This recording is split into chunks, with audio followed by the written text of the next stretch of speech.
حاضرین جمعہ، سب سے پہلے تمام قسم کی تعریف و توصیف، بڑائی، کبریائی، بزرگی، عزت و شرف، جاہ و جلال، مقام و مرتبت اس اللہ وحدہ لا شریک لہ، خالق کائنات، مالک ارض و سماء کے لیے لائق و سزاوار ہو، جس نے محض 6 دنوں کے اندر زمین و آسمان کو پیدا فرمایا، لاکھوں کروڑوں بلکہ انگنت و بے شمار درود و سلام کا تحفہ ہو تمام انبیاء اکرام علیہم الصلاۃ و تسلیم پر، خصوصاً میرے اور آپ کے آخری نبی جناب محمد رسول اللہ صلی اللہ علیہ وسلم پر، وہ ذات مبارکہ مقدسہ مطہرہ کہ رب العالمین نے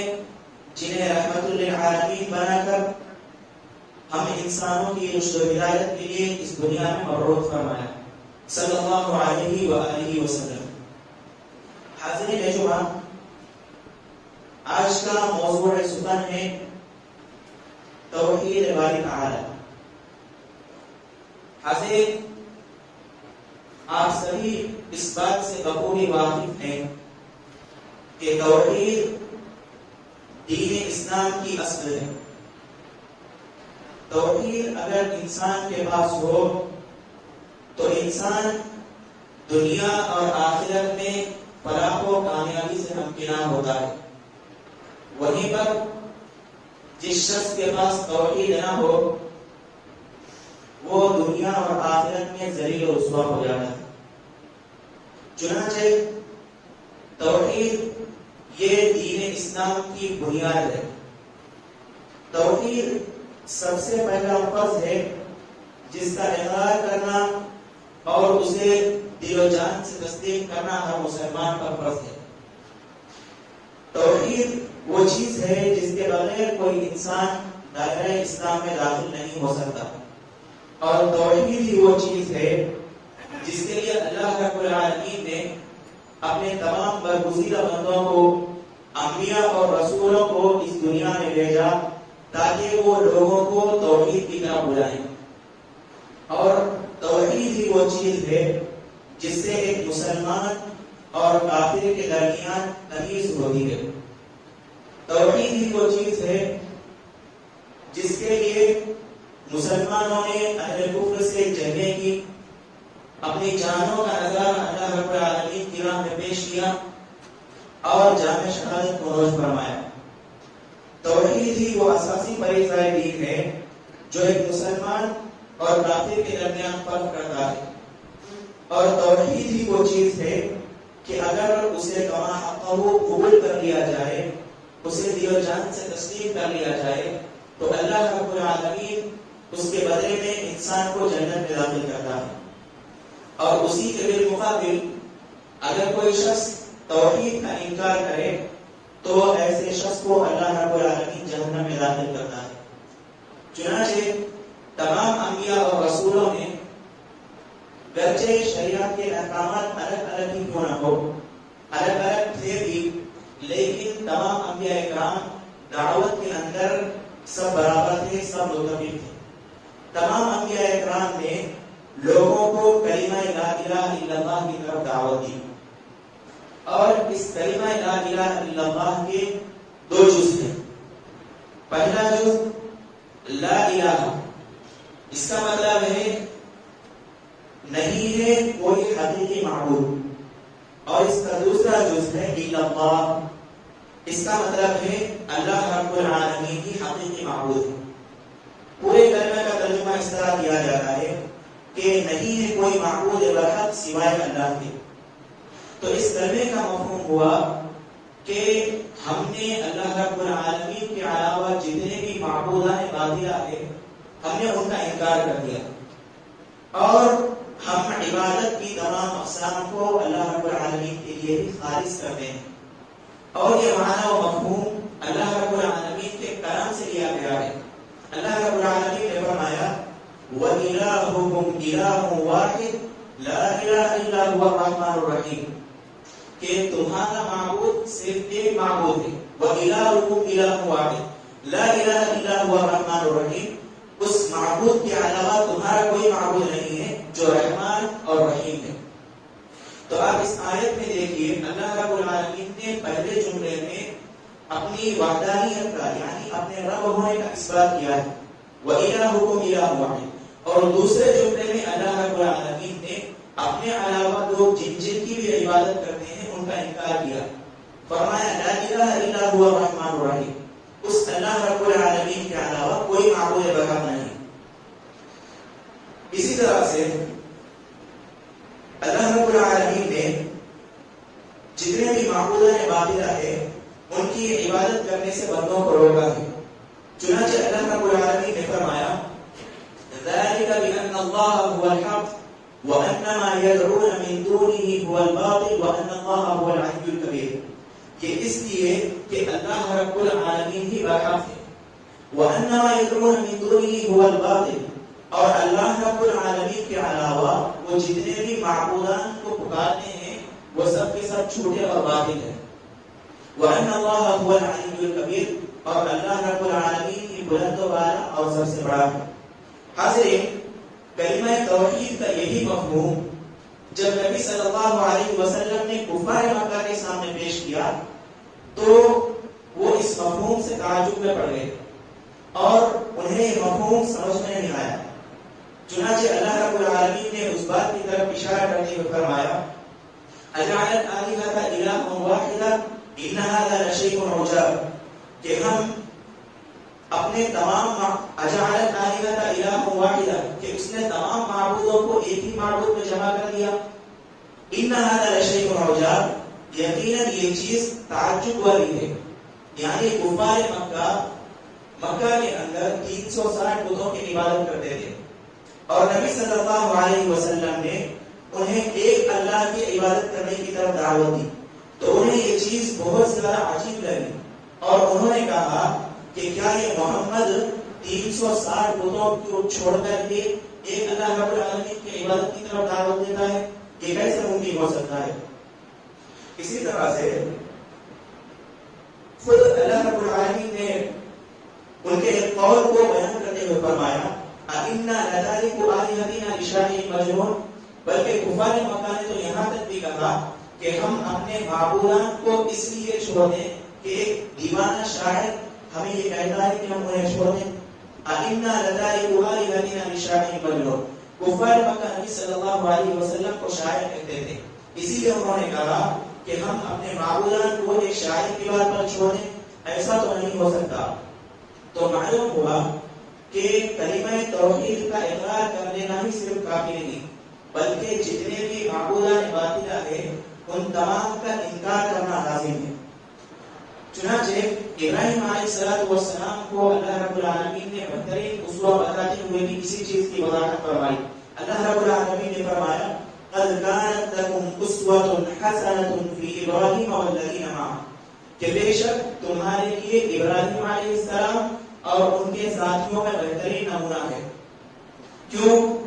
اذ قالوا لقومهم انا براء منكم ومما تعبدون من دون اللہ، کہ ابراہیم علیہ السلام نے اپنی قوم سے کہا انا براء منكم، ہم تم سے بری ہیں، ہمارا اور تمہارا کوئی تعلق نہیں ہے، ومما تعبدون من دون اللہ، اور اللہ کو چھوڑ کر جن بتوں کی تم عبادت کرتے ہو ان سے بھی ہمارا کوئی تعلق نہیں ہے، کفرنا بکم، ہم ان معبودان باطلہ کا انکار کرتے ہیں، وبدا بیننا وبینکم العداوۃ والبغضاء ابدا، اور تمہارے اور ہمارے درمیان ہمیشہ کے لیے دشمنی کی ابتدا ہو چکی ہے، حتی تؤمنوا باللہ وحدہ، یہاں تک کہ تم ایک اللہ پر ایمان لاؤ۔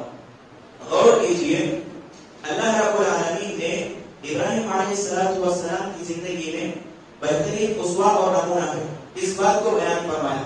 اس کے فوراً بعد ابراہیم علیہ السلام نے معبودان باطلہ کا جو انکار کیا اس کا ذکر کرتے ہوئے فرمایا کہ انہوں نے کہا کہ تم جن معبودوں کی تم عبادت کرتے ہو ان کا ہم انکار کرتے ہیں، ان سے ہمارا کوئی تعلق نہیں ہے اور تمہاری اور ہماری بھی دشمنی کی ابتدا ہو چکی ہے، اگر دوستی چاہیے تو اس کی صرف ایک شرط ہے کہ تم اللہ رب العالمین پر ایمان لے آؤ. حاضرین، یہاں ایک بات کی وضاحت مناسب سمجھنا ہو کہ معاشرے کے کچھ لوگوں کے اندر یہ فکرہ پایا جاتا ہے کہ اگر دین اسلام کی دعوت کسی کو دینا ہو تو اسے صرف اور صرف نیکی کا حکم دو، برائی سے مت روکو. اگر آپ برائی سے روکو گے تو وہ شخص برا مان جائے گا اور دین اسلام سے دور ہو جائے گا. کیا کہتے ہیں؟ اگر آپ دعوت دینا چاہتے ہیں تو لوگوں کو صرف نیکی کا حکم دو، برائی سے مت روکو. کیوں؟ اگر برائی سے روکو گے تو لوگ آپ سے دور ہو جائیں گے. لیکن آپ لوگ یاد رکھیے، یہ منہج، یہ طریقہ انبیاء اور سلف صالحین کے طریقے سے ہٹ کر ہے، بلکہ کتاب و سنت کے طریقے سے ہٹ کر یہ طریقہ ہے. آپ سب لوگوں کو آیت یاد ہی ہوگی کہ جس میں اللہ رب العالمین نے امت مسلمہ کی خصوصیت کا ذکر کرتے ہوئے فرمایا کنتم خیر امت اخرجت للناس، کہ تم بہترین امت ہو جو لوگوں کے لیے پیدا کی گئی ہو. تأمرون بالمعروف، تم نیکی کا حکم دیتے ہو، وتنہون عن المنکر، اور برائی سے روکتے ہو، وتؤمنون باللہ، اور اللہ رب العالمین پر ایمان رکھتے ہو. تو آپ دیکھیے اللہ رب العالمین نے امت مسلمہ کی خصوصیت بھی یہ ذکر کی ہے کہ امت مسلمہ کے لوگ نیکی کا حکم دیتے ہیں اور برائی سے بھی روکتے ہیں.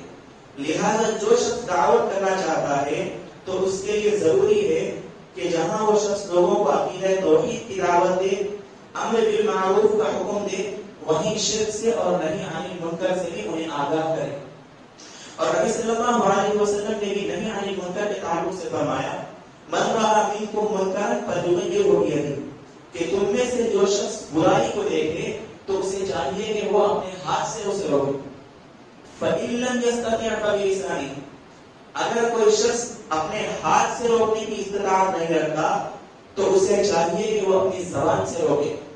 فإن لم يستطع فبقلبہ، اور اگر کوئی شخص زبان سے بھی نہیں روک سکتا تو اسے چاہیے کہ وہ اپنے دل کے اندر اسے بلا جائے. وذالک اضعف الایمان، اور یہ کمزور ایمان ہے. حاضرین دیکھیے، جو شخص یہ کہتا ہے کہ برائی سے نہ روکو تو آپ یاد رکھیے وہ گمراہ لوگوں میں سے ہے. ایسا شخص جو لوگوں کو برائی سے نہیں روکتا، صرف نیکی کا حکم دیتا ہے، ایسا شخص لوگوں کے لیے بھلائی کا باعث کبھی نہیں بن سکتا.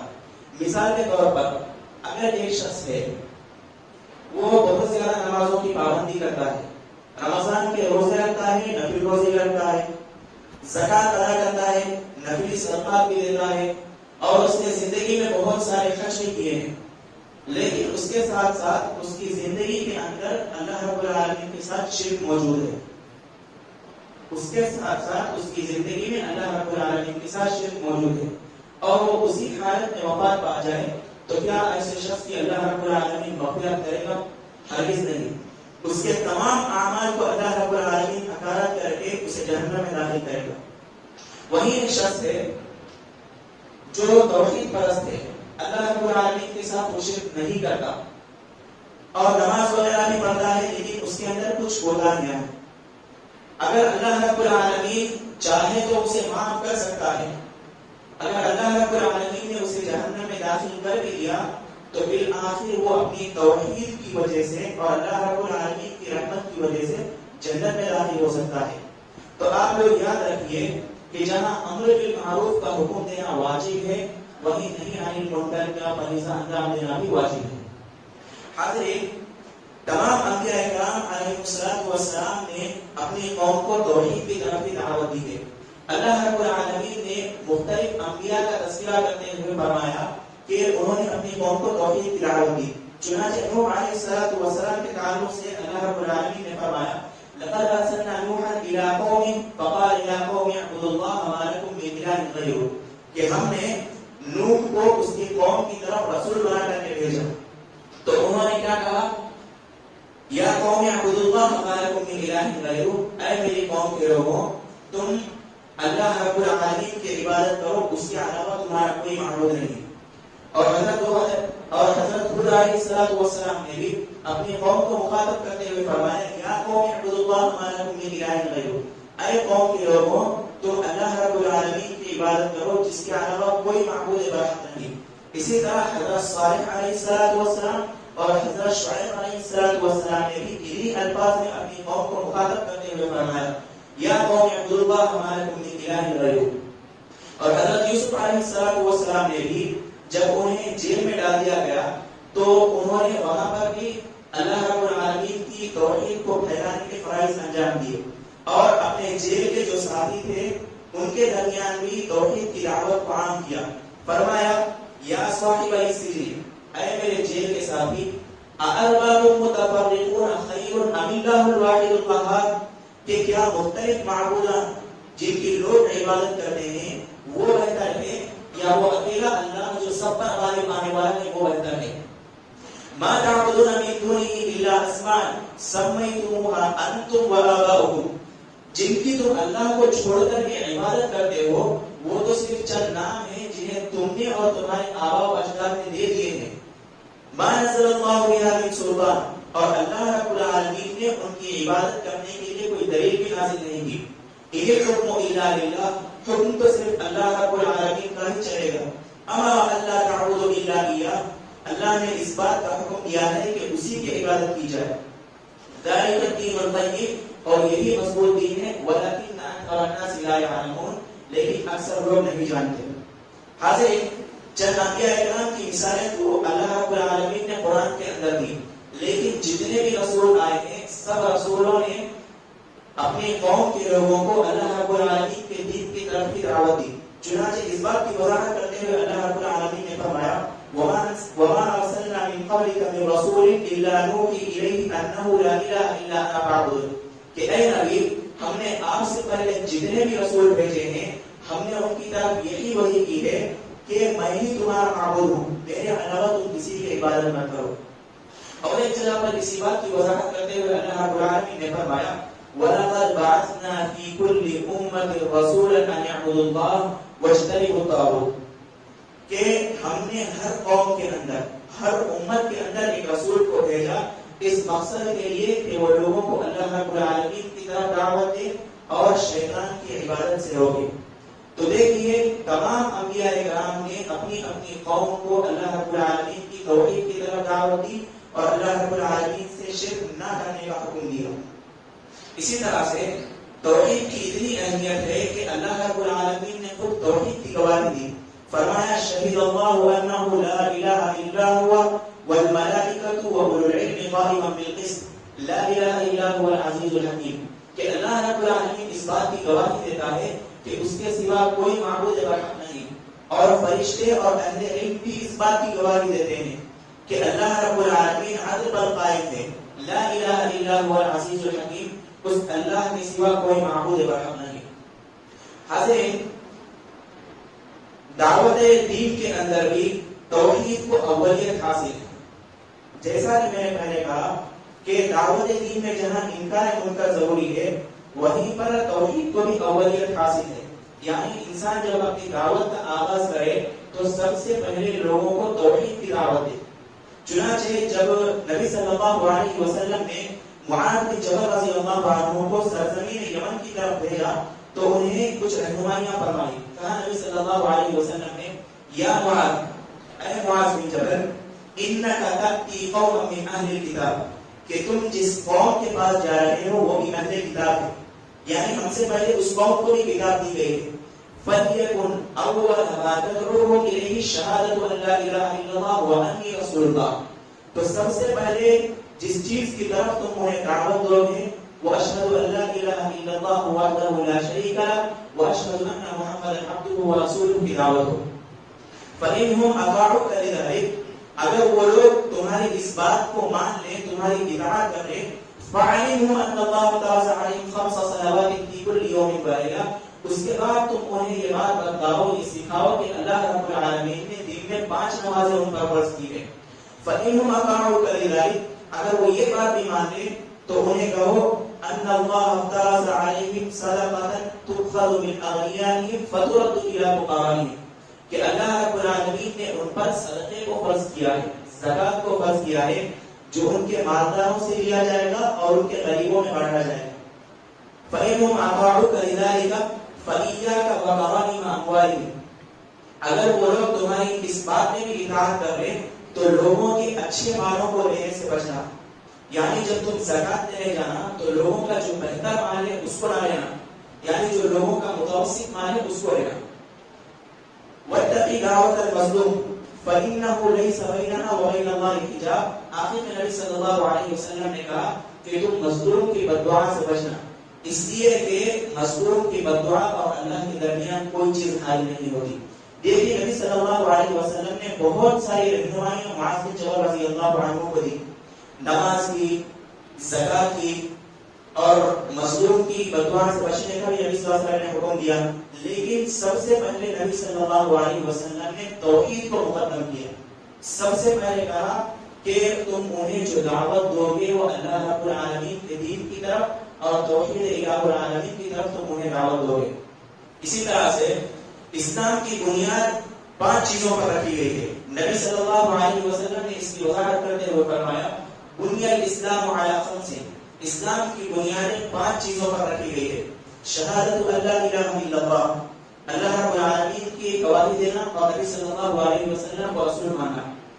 واقام الصلاۃ, نماز قائم کرنا. وایتاء الزکات, زکات ادا کرنا. وحج البیت, اگر استطاعت ہو تو بیت اللہ کا حج کرنا. وصوم رمضان, اور رمضان کے روزے رکھنا. اس میں بھی دیکھیں نبی صلی اللہ علیہ وسلم نے دین اسلام کے 5 ارکانوں میں سے سب سے پہلا رکن توحید کو قرار دیا. اس سے توحید کی اہمیت کا اندازہ ہوتا ہے کہ انسان سب سے پہلے توحید پر توجہ دے. اگر انسان کی توحید درست ہوگی تو انسان کے تمام اعمال درست ہو جائیں گے. اگر انسان کی توحید کے اندر خرابی ہے تو اس کے جتنے بھی اعمال کیوں نہ ہو وہ برباد کر دیے جائیں گے. حاضرین, زمانہ جاہلیت کے اندر ایک شخص تھا جس کا نام تھا عبداللہ بن جدعان. وہ شخص بڑا سست انسان تھا. اس کے قبیلے والے بھی اس سے بہت تنگ آ چکے تھے اور وہ بھی دنیا کی زندگی سے بڑا تنگ آ چکا تھا. چنانچہ اس نے یہ ارادہ کیا کہ وہ پہاڑ پر جائے گا, اپنے آپ کو پہاڑ سے گرا کر اپنے آپ کو ہلاک کر لے گا. چنانچہ اسی مقصد کے لیے وہ پہاڑی کی طرف چلا گیا. اسے ایک غار نظر آئی. غار کے اندر وہ اس ارادے سے چلا گیا کہ جا کر کے وہیں پر پڑا رہوں گا, کوئی زہریلی چیز آئے گی, ڈسے گی اور میں موت کے منہ میں چلا جاؤں گا. جب وہ اندر گیا تو اس نے دیکھا کہ بہت سارے سونے چاندی کے انبار وہاں پر لگے ہوئے.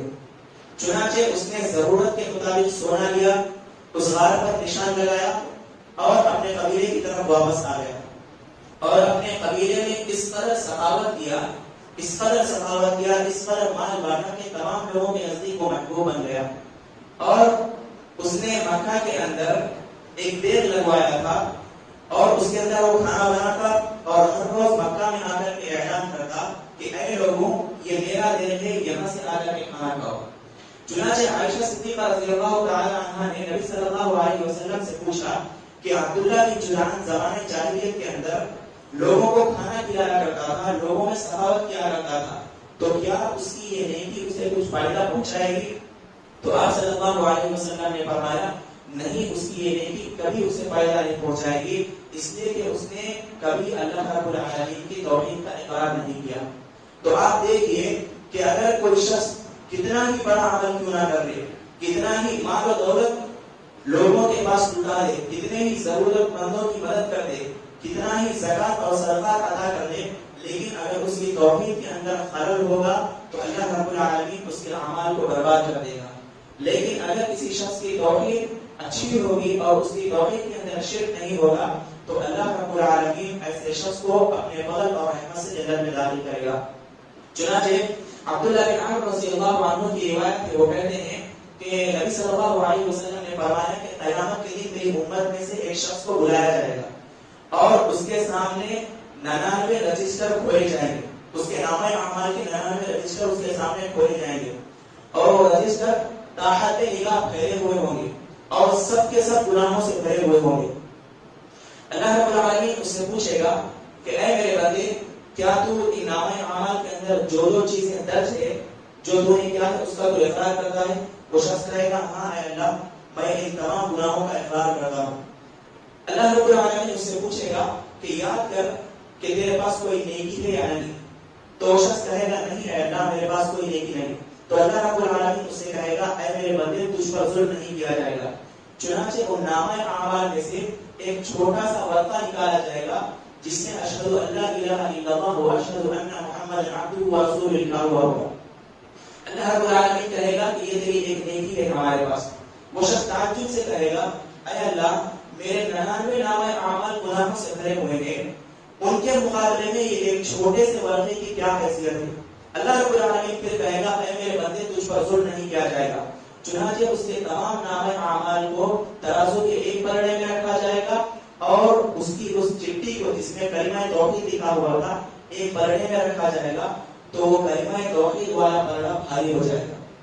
تو دیکھیے اللہ رب العالمین نے ایک شخص کے گناہ بھرے ہوئے تھے, اس نے زندگی کے اندر کوئی نیکی ہی نہیں کی تھی, لیکن عقیدہ توحید کے سبب اللہ رب العالمین نے اس کی مغفرت فرما دی.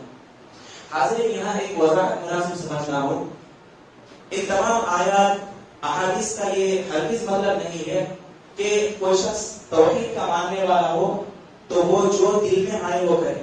اس کا یہ ہرگز مطلب نہیں ہے. آیات اور احادیث کے اندر توحید کے ماننے والے کی فضیلت بیان کی گئی ہے. ایک حدیث میں نبی صلی اللہ علیہ وسلم نے کہا کہ اہل توحید کو جہنم سے نکالا جائے گا اور جنت کے دروازے پر ڈال دیا جائے گا اور جنت والے لوگ ان پر جنت کا پانی ڈالیں گے.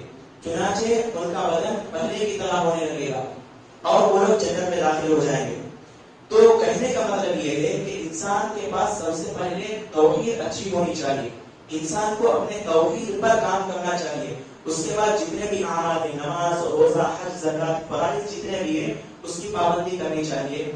یہ اللہ رب العالمین کی مشیت پر موقوف ہے کہ اللہ رب العالمین گنہگار کو جنت میں بھی داخل کر سکتا ہے یا جہنم میں بھی داخل کر سکتا ہے. لیکن یہ توحید کا خاصہ ہے کہ توحید کا ماننے والا گنہگار ہو اور اللہ رب العالمین اسے جنت میں داخل کرے تو بالآخر وہ اگر جہنم میں داخل کرے تو بالآخر وہ جنت میں داخل ہو سکتا ہے. یہ توحید کا خاصہ ہے. امید کرتا ہوں کہ آپ تمام لوگوں کو باتیں سمجھ میں آئی ہوگی. اللہ رب العالمین سے دعا کیجیے کہ اللہ رب العالمین ہم تمام کو کہنے سننے سے زیادہ عمل کی توفیق نصیب فرمائے. اللہ رب العالمین جب تک زندہ رکھے توحید پر زندہ رکھے, جب موت دے تو ایمان کی حالت میں موت دے. اقول هذا واستغفر الله لي ولكم ولسائر المسلمين فاستغفروه انه هو الغفور الرحيم.